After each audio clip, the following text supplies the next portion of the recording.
शिव महापुराण की कथा में सबसे ज्यादा महिलाएं क्यों आती हैं, माताएं क्यों आती हैं, किस लिए आती हैं?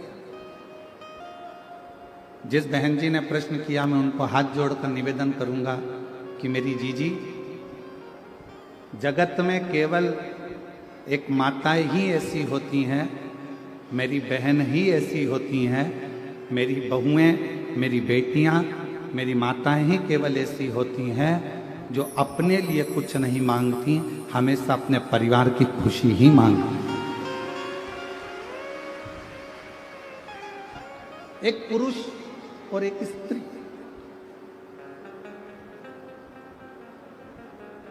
एक पुरुष भी मंदिर जाता है, स्त्री भी मंदिर जाती है।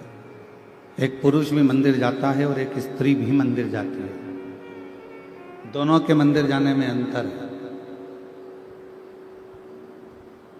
पुरुष मंदिर जाएगा तो भगवान मेरा व्यापार अच्छा चलाना, मेरा घर अच्छा रखना, गाड़ी दिला देना, और वो जो फैक्ट्री का सोचा है वो फैक्ट्री डला देना, वो ये सोचा है वो डला देना। और माँ, एक स्त्री, एक नारी जब मंदिर जाती है, भगवान मेरा बेटा वहां रहता है रायपुर में, देख लेना, बहू को संतान नहीं है, बाबा कृपा करना, बेटी है ना वो एग्जाम दे रही है, बाबा मेरा पति बहुत मेहनत करता है, उसको फल ही नहीं मिलता है, बाबा कृपा कर देना, बाबा मेरे ससुर की तबीयत बहुत खराब है और वो देवर है ना वो उसके पांव बहुत दुखते हैं, बाबा उसने ऐसा करा है, मेरी सास ऐसी करी है। एक केवल जगत में एक माँ, एक स्त्री, एक नारी ऐसी होती है जो मंदिर में जाकर भी, परमात्मा भी अगर उसके सामने खड़ा हो जाए तो वो खुद के लिए नहीं मांगती, मांगती अपने परिवार का सुख है, वो अपने लिए कुछ नहीं मांगती अपने। और निवेदन है, कई लोग कथा सुनेंगे तो बैठकर हो सकता है कि कथा में से कुछ ना कुछ छांटें और कहें, आप बताओ गुरुजी ने कह दिया कि अरहर की पत्ती भी शिव जी पे चढ़ती है।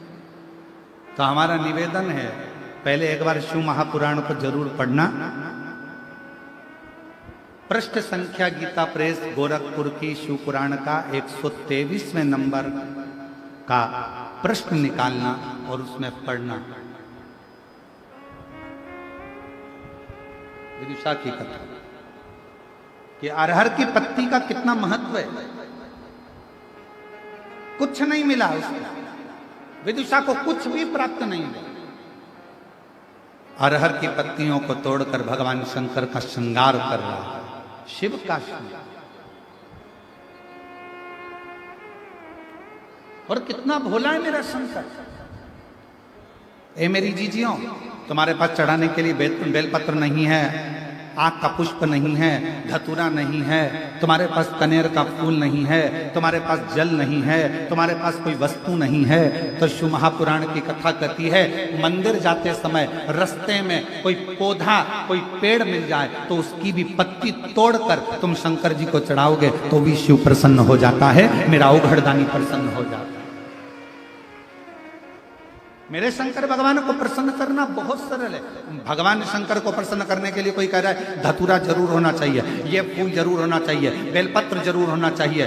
और कई लोग सुबेरे सुबेरे प्रदोष के आप गूगल सर्च करोगे तो ऊपर लिखा हुआ जाता है, ये मत चढ़ा देना शंकर जी रुष्ट हो जाएंगे। शिव महापुराण की कथा तो यह कहती है कि चोर चोरी करने गया, चढ़ाने को तो जान दो वो खुद ही चढ़ गया। शंकर जी रुष्ट हुए क्या? जम के बोलो जरा। चोर खुद चोरी करने गया, शिव जी के ऊपर चढ़ गया, शंकर भगवान प्रसन्न होकर उसको वर प्रदान कर दिए और उस चोर को कुबेर बना दिया। जरा विचार करिए, लोग कहते हैं ये मत चढ़ा देना, शिव जी नाराज हो जाएंगे, ये मत चढ़ा, शंकर जी की पूजन में ये भूल मत कर देना। सुबेरे से गूगल आकर मोबाइल खोलते से ऊपर ही लाइन लिखी हुई जाती है, ये मत करना, आज प्रदोष का दिन है, शिवरात्रि का दिन है, सोमवार का दिन है, सावन का महीना है, ये करोगे तो भगवान रुष्ट हो जाएंगे। मेरा शंकर भगवान कभी रुष्ट नहीं होता। अपनी औलाद से माँ बाप कभी बहुत देर तक रूठे नहीं रहते, वो तो गले लगा लेते हैं, स्नेह करते हैं, आनंद करते हैं।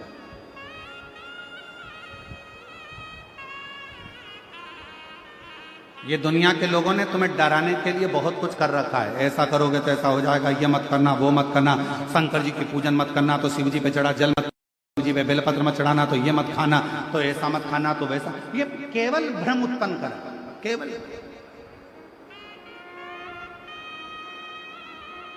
विदुषा क्या चढ़ा रहा है? अरहर की पत्ती, केवल अरहर की पत्ती से श्रृंगार। आपके पास में शिव जी को चढ़ाने के लिए यदि कुछ भी नहीं है, किसी भी पेड़ की पत्तियां, अब देखो यहां पर जो ये दया सिंह जी ने जो ये स्टेज बनाया, इसमें ये पेड़ लगा दिए उन्होंने। दया सिंह जी, आपको साधुवाद है जो आपने प्रकृति की सौंदर्यता को जनमानस को प्रसिद्ध किया। ये जनमानस को प्रेरणा है। जब स्टेज पे पेड़ लग सकता है तो आप भी अपने अपने नगर में पेड़ जरूर लगा, वृक्षारोपण जरूर करिए, ये प्रेरणा दी जा रही है। साधु था आपको बहुत बहुत धन्यवाद। किसी वृक्ष की पत्ती को तोड़ा, शिव जी को समर्पित। अब मंदिर में आपने पत्ती को चढ़ाया, लोग आपसे कहेंगे क्यों हर कैसे वृक्ष की पत्ती चढ़ा दी, तुमने बेलपत्र नहीं चढ़ाया, तुमने ये नहीं चढ़ाया। तो उसको कह देना, मेरा पिता है शिव, वो काल अधिपति महाकाल मेरा जगत का पिता है, मेरा पिता है मेरा शंकर, और मेरे शंकर को रिझाने के लिए बहुत दिखावे की नहीं, मेरे काल अधिपति महाकाल को रिझाने के लिए किसी दिखावे की नहीं, मेरे काल अधिपति महाकाल को रिझाने के लिए तो केवल मीठी वाणी से पुकार लो, मेरा महाकाल राजा प्रसन्न होकर वर दे जाकर।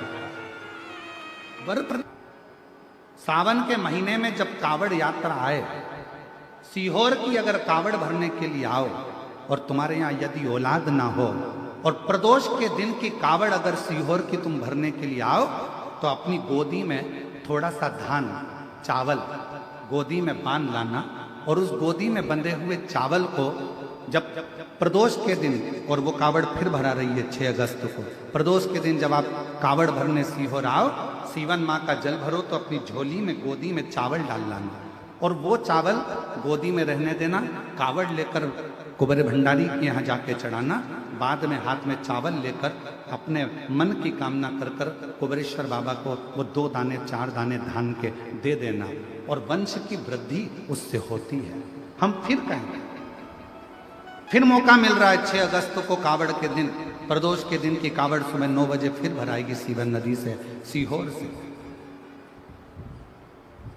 गुरुदेव, हम नहीं जानते थे कि कावड़ का इतना महत्व होता है।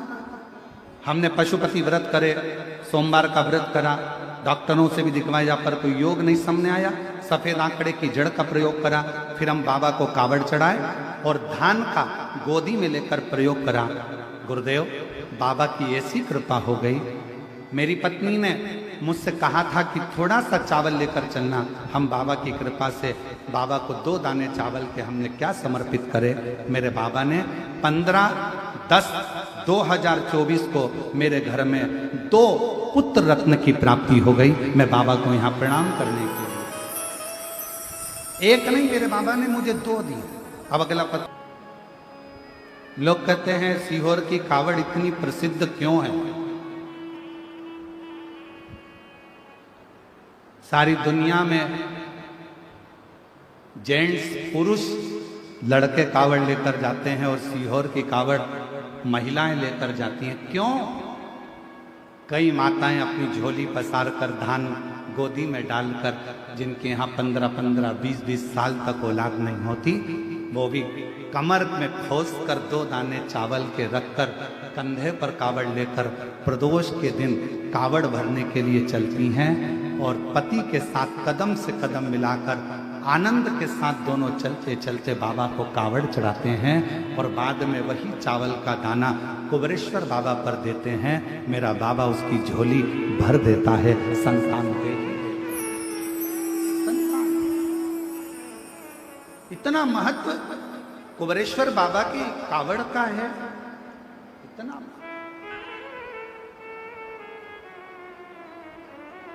एक विश्वास, एक भरोसा, एक दृढ़ता, क्या नाम है?